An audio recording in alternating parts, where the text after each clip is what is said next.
Good morning students. Hope कि आप सब घर में अच्छे होगे, तंदुरुस्त होगे और बहुत ही बढ़िया होगे। फर्स्ट डे हमने इकोनॉमिक्स के बारे में इंट्रोडक्शन किया। फर्स्ट डे हमने सीखा कि 11th में हमारे पास इकोनॉमिक के दो पोर्शन है, वन इज माइक्रो और दूसरा पार्ट हमारा है स्टेटिस्टिक्स का। हम स्टार्ट करेंगे बेटा from the micro economics. Economics बड़े ध्यान से समझना। आज हम 11th की आपकी ये मान के चलो कि इकोनॉमिक्स स्टार्ट कर रहे हैं। यहाँ पे मैं आपको एक बात क्लियर कर देता हूं कि इकोनॉमिक्स है बेटा वो समझने वाला सब्जेक्ट है, क्रैमिंग का सब्जेक्ट नहीं है। अगर आपको अच्छे से समझ आ गया दैट्स ओके। तो अच्छे से समझने की कोशिश करना, धीरे धीरे करेंगे लेकिन बहुत ज्यादा अच्छा करेंगे। चलिए स्टार्ट करते हैं। इकोनॉमिक्स बेसिकली बेटा हम दो वर्ड यूज करते हैं, one is micro and other is macro. Micro micro word का सिंपल मीनिंग क्या होता है? That is small. Macro word का सिंपल मीनिंग क्या होता है? लार्ज। माइक्रो वर्ड का सिंपल मीनिंग क्या है? स्मॉल। मैक्रो वर्ड का सिंपल मीनिंग क्या होता है? लार्ज। आगे बढ़ते हैं। Micro, M I C R O, macro, M A C R O. अब इसमें देखिए एम सी आर ओ ये दोनों में सेम है। बचा क्या हमारे पास? आई और A. What is I? Here I stands for individual. What is A? A stands for aggregate. इसका मतलब क्या है ध्यान से समझना।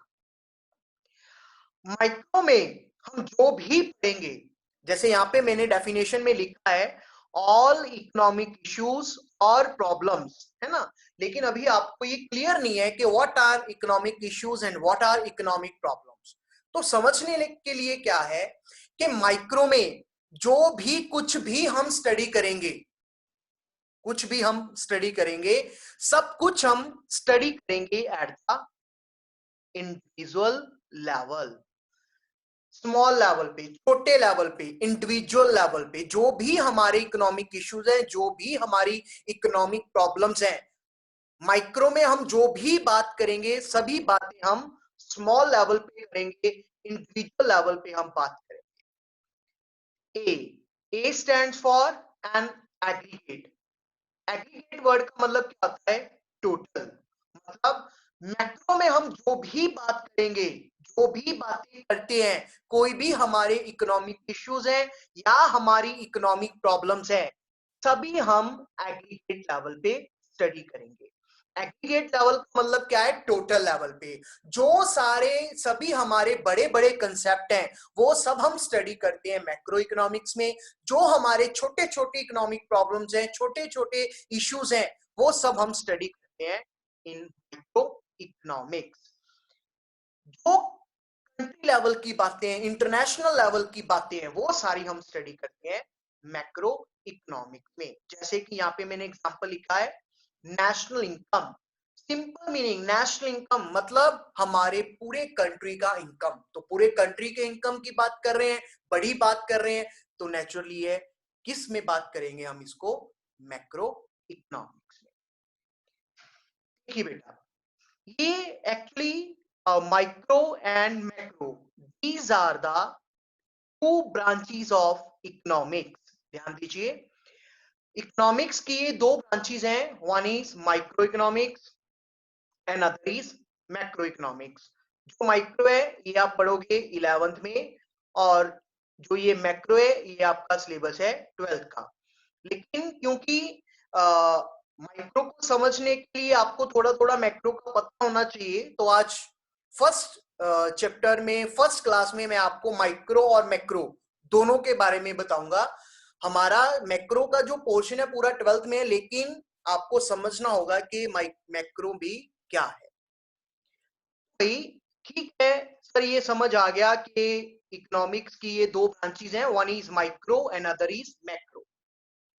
अब सर ये कहां से स्टार्टिंग हुई, किसने ये इकोनॉमिक्स को टू पार्ट्स में डिवाइड किया होगा? किसने डिवाइड किया था? रैगनर फ्रिश।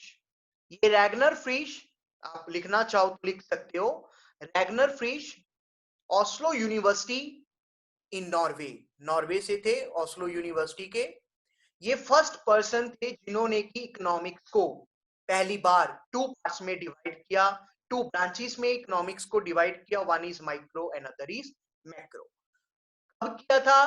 इन 1933। ध्यान दीजिए, इकोनॉमिक्स को टू पार्ट्स में किसने डिवाइड किया था? रैगनर फ्रिश ने। कब किया था? 1933 में। कहां के थे? Oslo university, Norway. इकोनॉमिक्स के हम फादर किसे कहते हैं? Father of economics. ध्यान दीजिए, यहाँ पे हम माइक्रो या मैक्रो की बात नहीं कर रहे, हम देख रहे हैं कि फादर ऑफ इकोनॉमिक्स कौन है? Adam Smith. Father of macro economics हम किसे कहते हैं? जे एम केन्स। जे एम केन्स, जॉन मैनरट केन्स। जे एम केन्स को हम मैक्रो इकोनॉमिक्स का फादर क्यों कहते हैं? क्योंकि इसके पीछे एक प्रॉपर रीजन है। वो रीजन एक आपके 12th के सिलेबस का पार्ट भी है। जब 12th में आप मैक्रो स्टार्ट करोगे तो फर्स्ट और सेकेंड डे के लेक्चर की ये बात है आपकी, तो इसके ऊपर ज्यादा आप बात नहीं करेंगे, नेक्स्ट ईयर के लिए कुछ चाहिए, है ना। तो यहाँ पे हमने क्या किया कि इकोनॉमिक्स में हम दो बात करते हैं, माइक्रो और मैक्रो। माइक्रो मैंने स्मॉल, माइक्रो में जो भी हमारे सभी इकोनॉमिक इश्यूज हैं, हमारी इकोनॉमिक प्रॉब्लम्स हैं, सब हम इंडिविजुअल लेवल पे स्टडी करते हैं। लेकिन मैक्रो में हमारी जो भी इकोनॉमिक प्रॉब्लम्स हैं, जो भी इकोनॉमिक इश्यूज हैं, वो सभी हम स्टडी करते हैं नेशनल लेवल पे, इंटरनेशनल लेवल पे, एग्रीगेट लेवल पे, टोटलिटी लेवल पे, पूरे कंट्री लेवल पे। नेशनल इनकम, गवर्नमेंट बजट, है ना, गवर्नमेंट हमारी बजट बनाती है, ये भी चैप्टर है नेक्स्ट ईयर का, ये नेशनल इनकम का भी चैप्टर है, एग्रीगेट डिमांड भी चैप्टर है, गवर्नमेंट बजट भी चैप्टर है 12th का। हर साल गवर्नमेंट हमारी बजट बनाती है, फेब के मंथ में बजट आता है।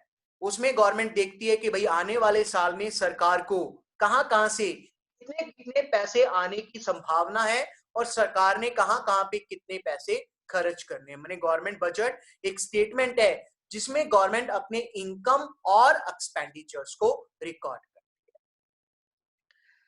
है। हमारा जो मेन ऑब्जेक्टिव है वो इस बार हमारा माइक्रो इकोनॉमिक्स है, तो पढ़ते हैं भाई। माइक्रो इकोनॉमिक्स में हम इंडिविजुअल लेवल पे स्टडी करते हैं, स्मॉल लेवल की स्टडी करते हैं, जो भी हमारे इकोनॉमिक इश्यूज हैं, हमारी इकोनॉमिक प्रॉब्लम्स हैं, सभी हम इंडिविजुअल लेवल पे स्टडी करते हैं। हम इंडिविजुअल लेवल पे किसकी बात करते हैं? कंज्यूमर की, प्रोड्यूसर की, फर्म की और इंडस्ट्री की। सर ठीक है, सर यहाँ पे हमें कंज्यूमर पता है कौन होता है, आपने है ना इंट्रोडक्शन क्लास में हमने कुछ बेसिक टर्म्स की थी, consumer, producer, consumption, production, price, utility. तो उसमें हमें कंज्यूमर और प्रोड्यूसर के बारे में अच्छे से डिस्कस किया है। लेकिन what about the firm and industry? ध्यान से समझना एग्जांपल। सपोज कीजिए कि हमारे इंडिया में कपड़ा बनाने वाली 5 फैक्ट्रीज हैं, ए फैक्ट्री, बी फैक्ट्री, सी फैक्ट्री, डी फैक्ट्री और ई फैक्ट्री। ये 5 बंदे हैं, कोई इन पांचों की अपनी अपनी कपड़े की फैक्ट्री है, 5 ही फैक्ट्रियां हैं भाई।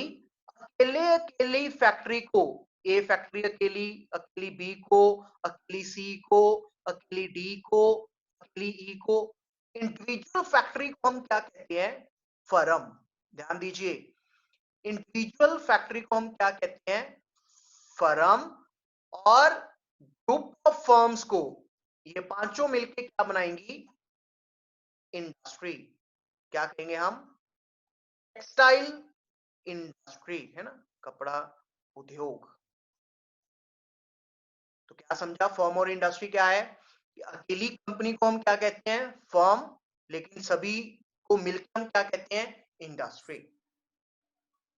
जैसे ऑटोमोबाइल इंडस्ट्री है, कोई एक एक कंपनी है, उसे हम फर्म कहेंगे, लेकिन सभी को मिलके क्या बनेगी? जैसे मान लो स्कूटी है, बजाज की आती है, टीवीएस की आती है, हीरो की आती है ना, होंडा की आती है। तो ऐसे अकेली अकेली फर्म और टोटलिटी को हम क्या कहते हैं? Automobile industry. इस एग्जांपल में ये ए भी क्या हुई फर्म, बी भी क्या हुई फर्म, सी भी क्या हुई फर्म, डी भी क्या हुई फर्म, ई भी क्या हुई फर्म, अकेली अकेली फर्म। लेकिन जब इनको टोटलिटी में बात करते हैं तो उसे हम क्या कहते हैं, इंडस्ट्री। ग्रुप ऑफ फर्म्स लिख सकते हो आप, GROUP, group of firms. Firms के ग्रुप को हम क्या कहते हैं, इंडस्ट्री। तो हमारा टॉपिक है भाई, ठीक है सर, ये भी समझ आ गया कि माइक्रो इकोनॉमिक्स में हम इंडिविजुअल लेवल पे स्टडी करते हैं, हम स्मॉल लेवल की स्टडी करते हैं, हम माइक्रो इकोनॉमिक्स में कंज्यूमर की बात करते हैं, प्रोड्यूसर की बात करते हैं, एक फर्म की बात करते हैं, एक इंडस्ट्री की बात करते हैं। लेकिन सर इसमें हम पढ़ते क्या कुछ है, क्या कुछ हम पढ़ेंगे इसमें। The next topic is components of micro economics. आप इसे कंपोनेंट्स भी कह सकते हो, आप इसे स्ट्रक्चर भी कह सकते हो, और आप इसे सब्जेक्ट मैटर भी कह सकते हो। फिर से सुनिए, कंपोनेंट्स ऑफ माइक्रो इकोनॉमिक्स भी बोल सकते हो, subject matter of micro economics भी बोल सकते हो, और स्ट्रक्चर ऑफ माइक्रो इकोनॉमिक्स भी बोल सकते हो। इसका मतलब क्या है कि माइक्रो इकोनॉमिक्स में क्या कुछ है, क्या कुछ हम स्टडी करते हैं, किन कंपोनेंट से मिलके ये माइक्रो इकोनॉमिक्स बनता है। Very first is, there are basically three components of microeconomics: theory of consumer behavior, theory of producer behavior, and theory of price. ध्यान दीजिए, there are basically three components of microeconomics: theory of consumer behavior, theory of producer behavior, and theory of price. पढ़ते हैं कि इन सब में क्या होता है। Components of micro economics deeply study करते हैं क्या कुछ है। फर्स्ट कंपोनेंट है हमारा थ्योरी ऑफ कंज्यूमर बिहेवियर। देखिए बेटा, ये मैंने दो वर्ड्स लिखे हैं, one is demand and another is supply. ये आप सभी को पता है कि कंज्यूमर के लिए, फॉर द कंज्यूमर, हम कौन सा वर्ड यूज करते हैं। कंज्यूमर सामान, कंज्यूमर गुड्स को, गुड्स की डिमांड करता है या सप्लाई करता है। कंज्यूमर क्या करता है भाई, गुड्स की डिमांड करता है। तो डिमांड हम किसके लिए यूज करते हैं, कंज्यूमर के लिए। मतलब थ्योरी ऑफ कंज्यूमर बिहेवियर में हम स्टडी करते हैं कंज्यूमर के स्वभाव के बारे में, कंज्यूमर की रिएक्शंस के बारे में। कंज्यूमर की रिएक्शन का मतलब क्या है कि जब प्राइस में चेंज आता है तो कंज्यूमर कैसे रिएक्ट करता है, how consumer react when there is change in the price. जैसे कि हम इसमें बात करते हैं relationship between price and demand. Price और डिमांड में क्या रिलेशनशिप है, there is inverse relationship between price and demand. Inverse relationship भी कह सकते हैं या फिर नेगेटिव रिलेशनशिप भी हम कह सकते हैं। इसका मतलब क्या है, देखिए, जब किसी भी कमोडिटी के, कमोडिटी कह सकते हैं, गुड्स कह सकते हैं, एक ही बात मानते हैं हम। तो जब किसी भी चीज के प्राइस बढ़ेंगे, प्राइस इंक्रीज होंगे, कोई सामान, एज अ कंज्यूमर बात कर रहे हैं हम। कंज्यूमर कौन होता है, जो कि गुड्स को परचेज करता है ना। किस लिए परचेज करता है, अपनी वांट्स को सेटिस्फाई करने के लिए। तो भाई जब गुड्स की प्राइसेस इंक्रीज होंगी, हमें कोई सामान पहले से ज्यादा महंगा मिलना शुरू हो गया, तो हम उस सामान को ज्यादा परचेज करेंगे या कम परचेज करेंगे, उसकी डिमांड ज्यादा करेंगे या कम करेंगे। नेचुरली है, जब मार्केट में कुछ महंगा हो जाएगा तो हम उसकी डिमांड क्या करेंगे, कम कर देंगे। अगर कोई चीज सस्ती हो जाएगी तो हमारा नॉर्मल बिहेवियर क्या रहता है, ये सामान सस्ता हो गया भाई, ज्यादा परचेज करना। मैंने, जब प्राइस और डिमांड ऑपोजिट साइड्स में फ्लो कर रहे हैं, प्राइस राइज हो रही है, डिमांड फॉल हो रही है, that means there is a inverse और negative relationship between price and demand. याद रखिए, जब कोई भी दो वेरिएबल्स, जैसे यहाँ पे एक प्राइस वेरिएबल है और एक डिमांड, कोई भी दो वेरिएबल्स ऑपोजिट डायरेक्शन में फ्लो कर रहे हैं तो उनमें रिलेशन क्या होता है, इनवर्स वर्ड भी यूज कर सकते हैं और नेगेटिव वर्ड भी हम यूज कर सकते हैं। कि जब किसी चीज के प्राइस बढ़ेंगे, प्राइस इंक्रीज होंगे तो डिमांड डिक्रीज होगी, प्राइस डिक्रीज होगी तो डिमांड इंक्रीज होगी। Inverse relationship between price and demand. But रुके यहाँ पे, प्राइस और डिमांड में इनवर्स रिलेशनशिप है, लेकिन what about a demand and price? Price और डिमांड में तो ठीक है, लेकिन डिमांड और प्राइस की अलग बात है। देखिए, अब डिमांड ज्यादा है, सोच के देखिए कि भाई मान लीजिए कोई आपके पास पेन है, जैसे हमारा बटरफ्लो का पेन है। सोच के देखिए कि जिसे देखो सभी ऐसे एक मार्केट में न्यूज फैल गई कि भाई बटरफ्लो का पेन यूज करो तो पेपर में मार्क्स बहुत ज्यादा अच्छे वाले आते हैं। ठीक है, तो इससे क्या होगा, सभी स्टूडेंट्स क्या करेंगे, बटरफ्लो की ज्यादा डिमांड करेंगे। मार्केट में बटरफ्लो जिसे देखो वही ये कह रहा है कि भाई अगर पेन यूज करना है तो बटरफ्लो का ही यूज करना है, वरना कोई पेन यूज करना ही नहीं है। तो अगर बटरफ्लो की डिमांड इंक्रीज हो गई तो क्या होगा, जिसे देखो बटरफ्लो चाहिए, जिसे देखो बटरफ्लो चाहिए, तो क्या होगा, कंपनी वाले क्या करेंगे, 10 रुपए से बटरफ्लो की कीमत, उसकी प्राइस ज्यादा कर देंगे या कम कर देंगे? हम सोच के देखिए, कोई ऐसा सामान है जो कि बिक तो रहा ही है, पूरी मार्केट में डिमांड है, क्रेज क्रिएट हो गया उस चीज का, तो क्या होगा, उसकी प्राइसेस इंक्रीज हो जाएंगी, वो पहले के मुकाबले ज्यादा महंगा हो जाएगा। इसके ऑपोजिट अगर डिमांड कम हो जाए, है ना, अगर अब ये न्यूज फैल जाए कि भाई बटरफ्लो का पेन हम तो यूज ही नहीं करते हैं, इतना बेकार पेन है, इस पेन के साथ पेपर देने जाओ तो भाई पेपर तो अच्छा होता ही नहीं है, हम नहीं बटरफ्लो पेन यूज करते हैं। रिफल से पेपर लिखना मंजूर है, लेकिन बटरफ्लो से पेपर नहीं करेंगे। अगर बटरफ्लो की डिमांड मार्केट में कम होगी तो क्या होगा, दुकानदार अपना पेन सेल करने के लिए लोगों को लालच देंगे कि भाई पहले 10 का था, अच्छा इधर आप बटरफ्लो ले जा, 5 का लगा देंगे, 5 रुपी का दे देंगे, 10 के 2 दे देंगे। मतलब क्या हुआ, अगर डिमांड कम हुई तो प्राइस क्या होते हैं, फॉल। मतलब डिमांड और प्राइस में क्या है, पॉजिटिव रिलेशनशिप। अगर दो वेरिएबल सेम डायरेक्शन में फ्लो कर रहे हैं तो पॉजिटिव रिलेशन होता है, अगर ऑपोजिट डायरेक्शन में फ्लो कर रहे हैं तो कौन सा रिलेशन होता है, नेगेटिव रिलेशन। प्राइस और डिमांड में क्या है, नेगेटिव रिलेशन, डिमांड और प्राइस में क्या है, positive relation.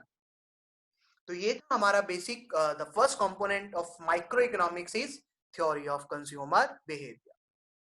Now move to second component.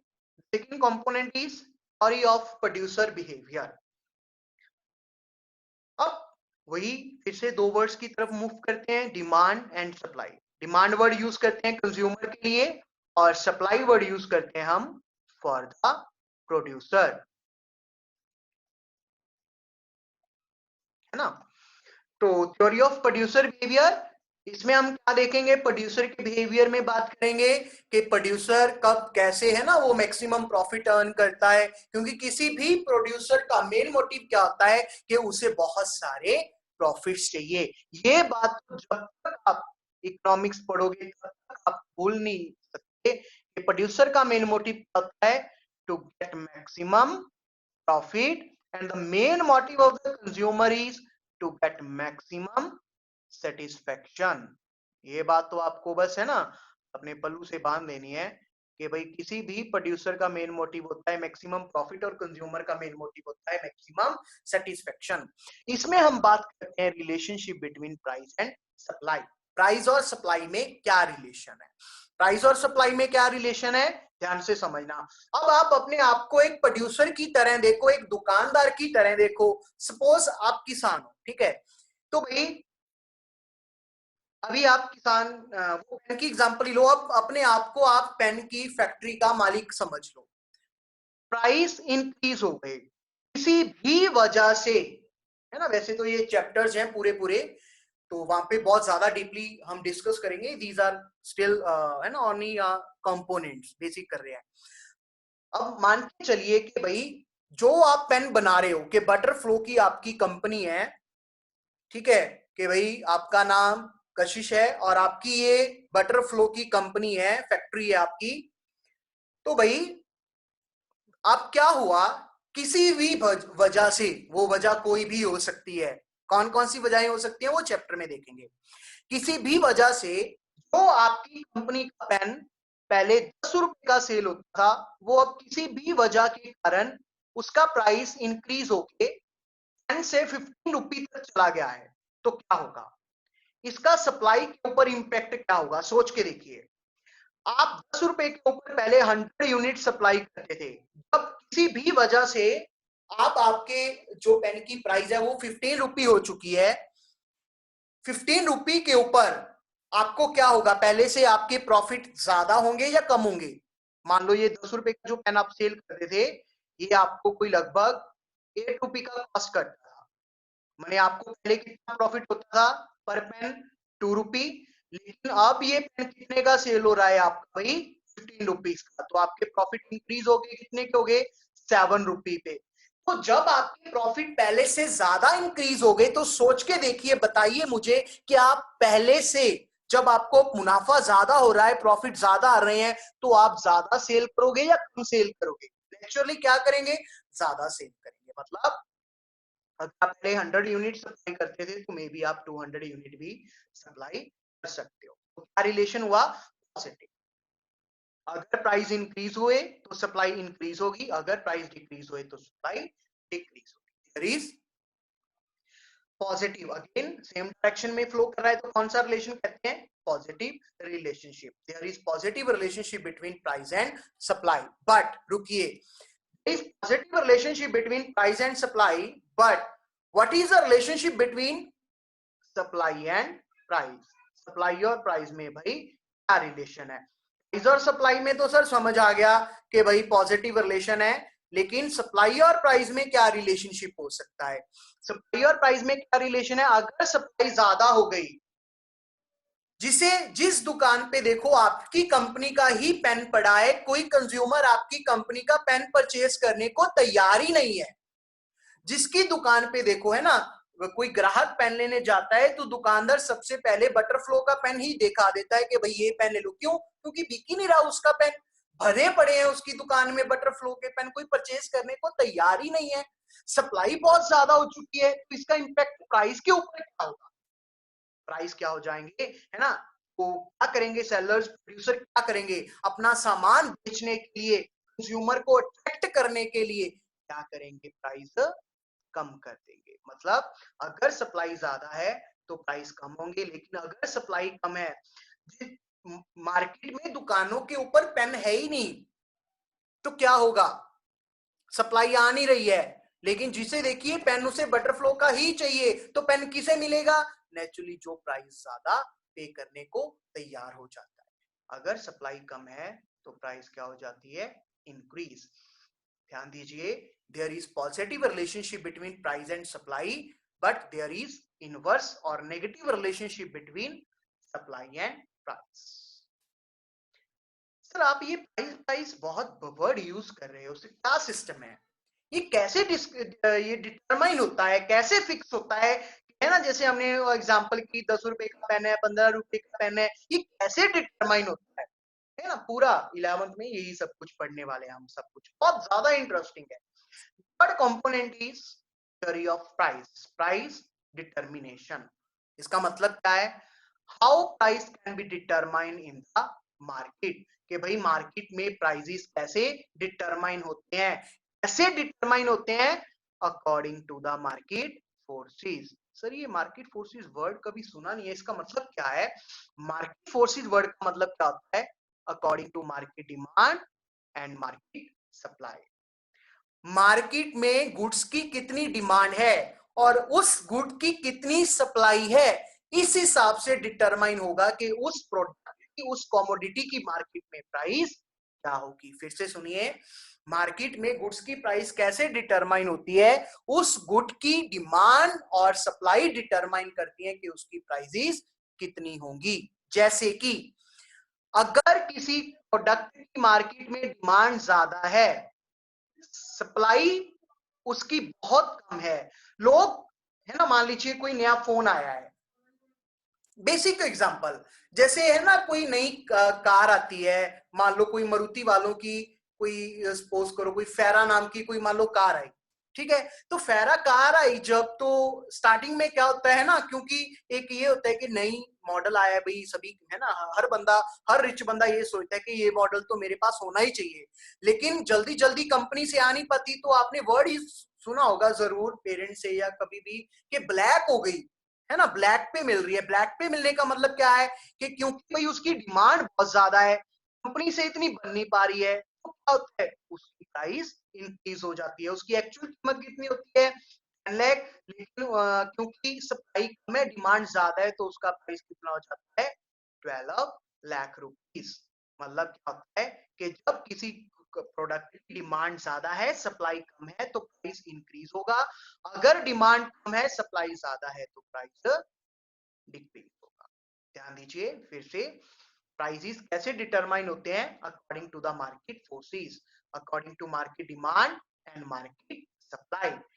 अगर डिमांड ज्यादा है, सप्लाई कम है, तो प्राइस इंक्रीज हो जाएंगे।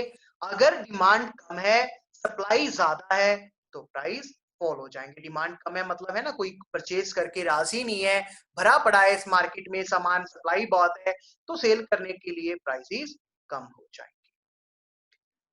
क्योंकि माइक्रो इकोनॉमिक्स का है ना ये प्रॉब्लम है, भाई कैसे प्राइस डिटरमाइन किए जाए, इसी वजह से हम माइक्रो इकोनॉमिक्स को, ध्यान दीजिए, micro economics is also known as price theory. हम माइक्रो इकोनॉमिक्स को प्राइस थ्योरी के नाम से भी जानते हैं। इसे प्राइस थ्योरी या है ना थ्योरी ऑफ प्राइस भी कह देते हैं। किसको कहते हैं, माइक्रो इकोनॉमिक्स को।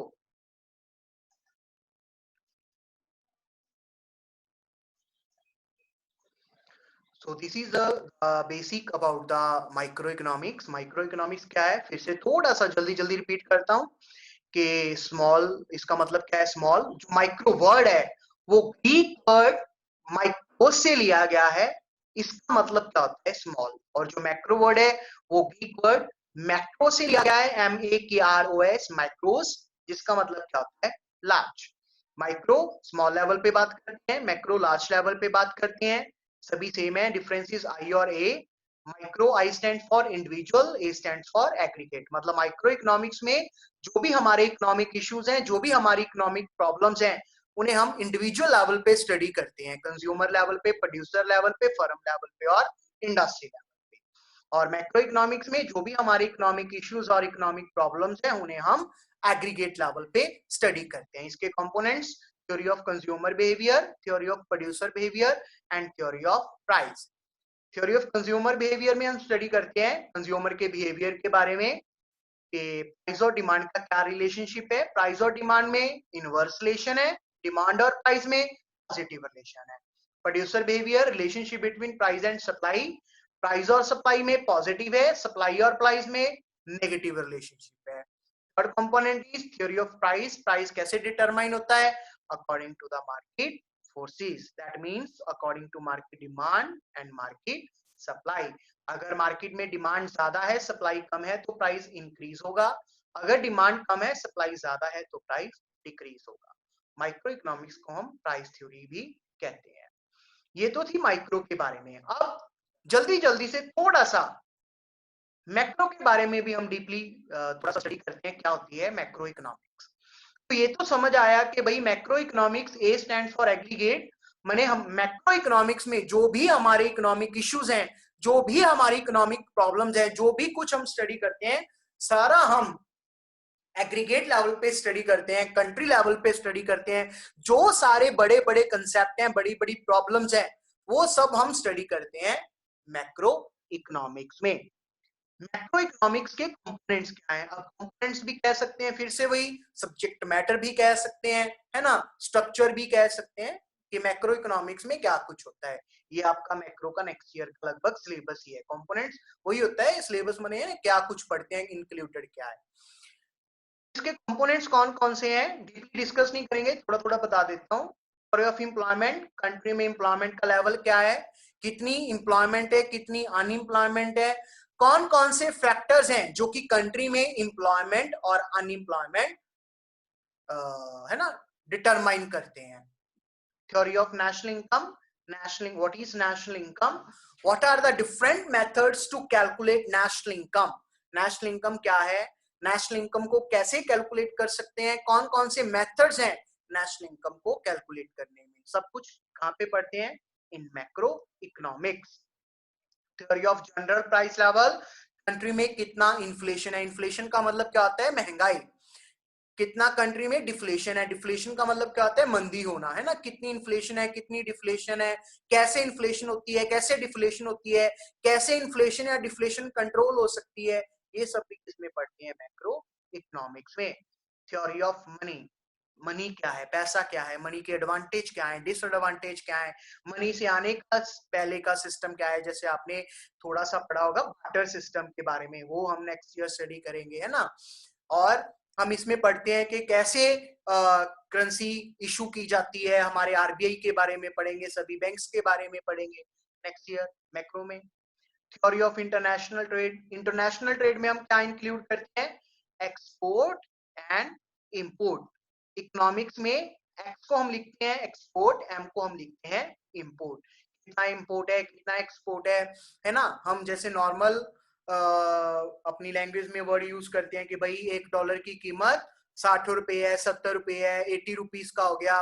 तो कैसे ये डॉलर का रेट फिक्स होता है, कैसे डॉलर के जो 80 रुपीज का हो गया, 70 का हो गया, कैसे ये प्राइस कम ज्यादा होती रहती है डॉलर की, है ना। कीमत, रुपी की वैल्यू डाउन होगी, सुनते रहते हैं। ये सब कुछ भी क्या है, नेक्स्ट ईयर का सिलेबस है, मैक्रो में पढ़ेंगे।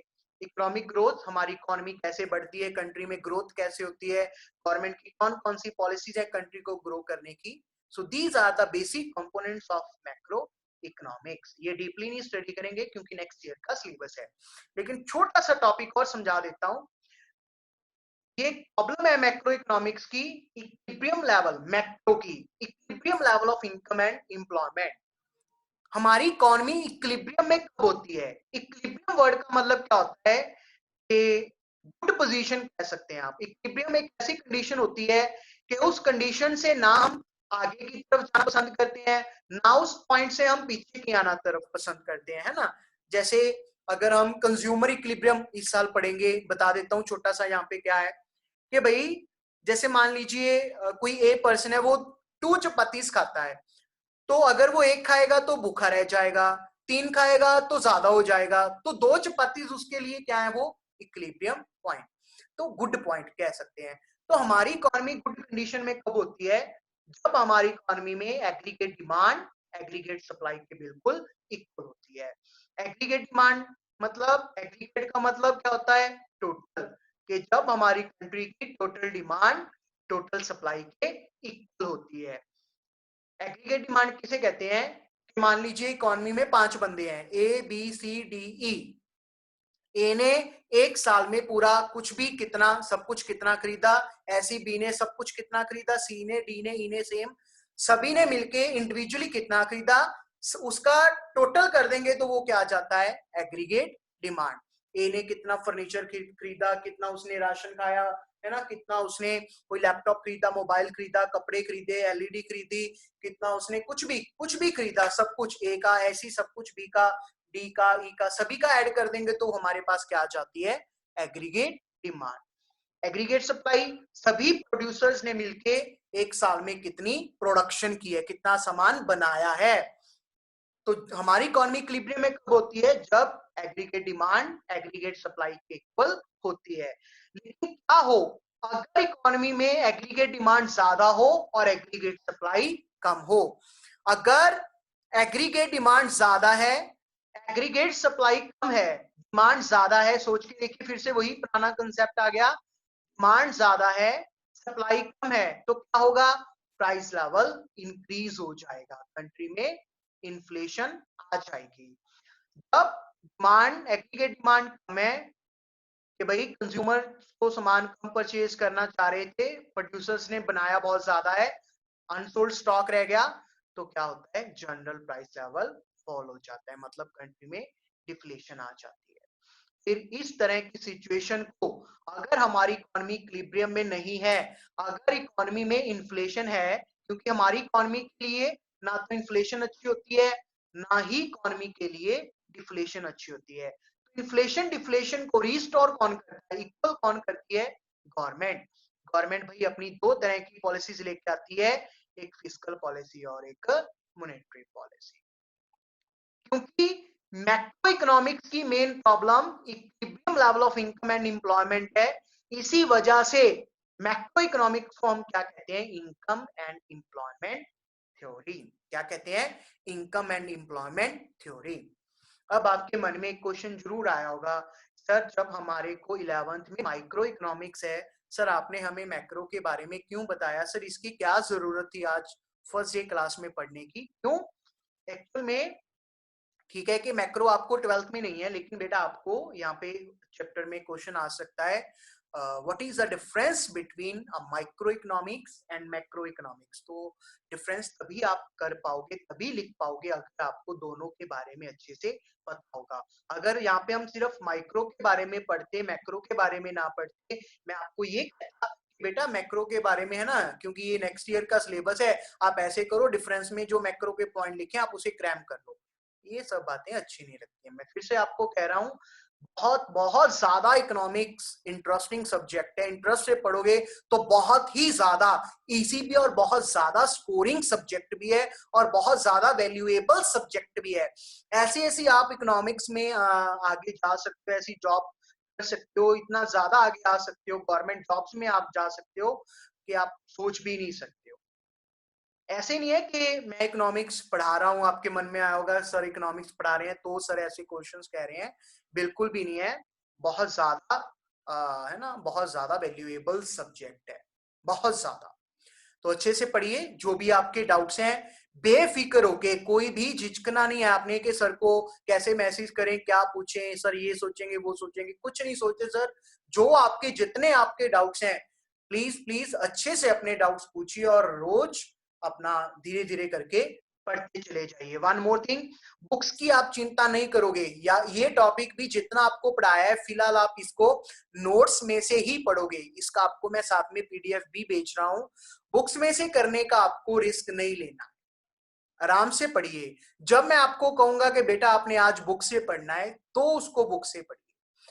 वैसे मैं पूरा पूरा ट्राई कर रहा हूं कि आपको बुक का कमी ना महसूस होने दूं, आपको प्रॉपर नोट्स भी मैं भेजूंगा जब हमारा प्रॉपर जैसे जैसे टॉपिक हमारा चलता जाएगा। जब बुक का कोई जरूरत होगा, जिनके पास बुक नहीं है, तो मैं बुक से आपको पिक्चर्स क्लिक करके उस वो भी आपको सेंड कर दूंगा। होप कि आपको क्लास अच्छी लगी होगी, और जो भी आपके डाउट्स हैं I am waiting for your doubts. Thank you very much, love you all, God bless you, bye, take care.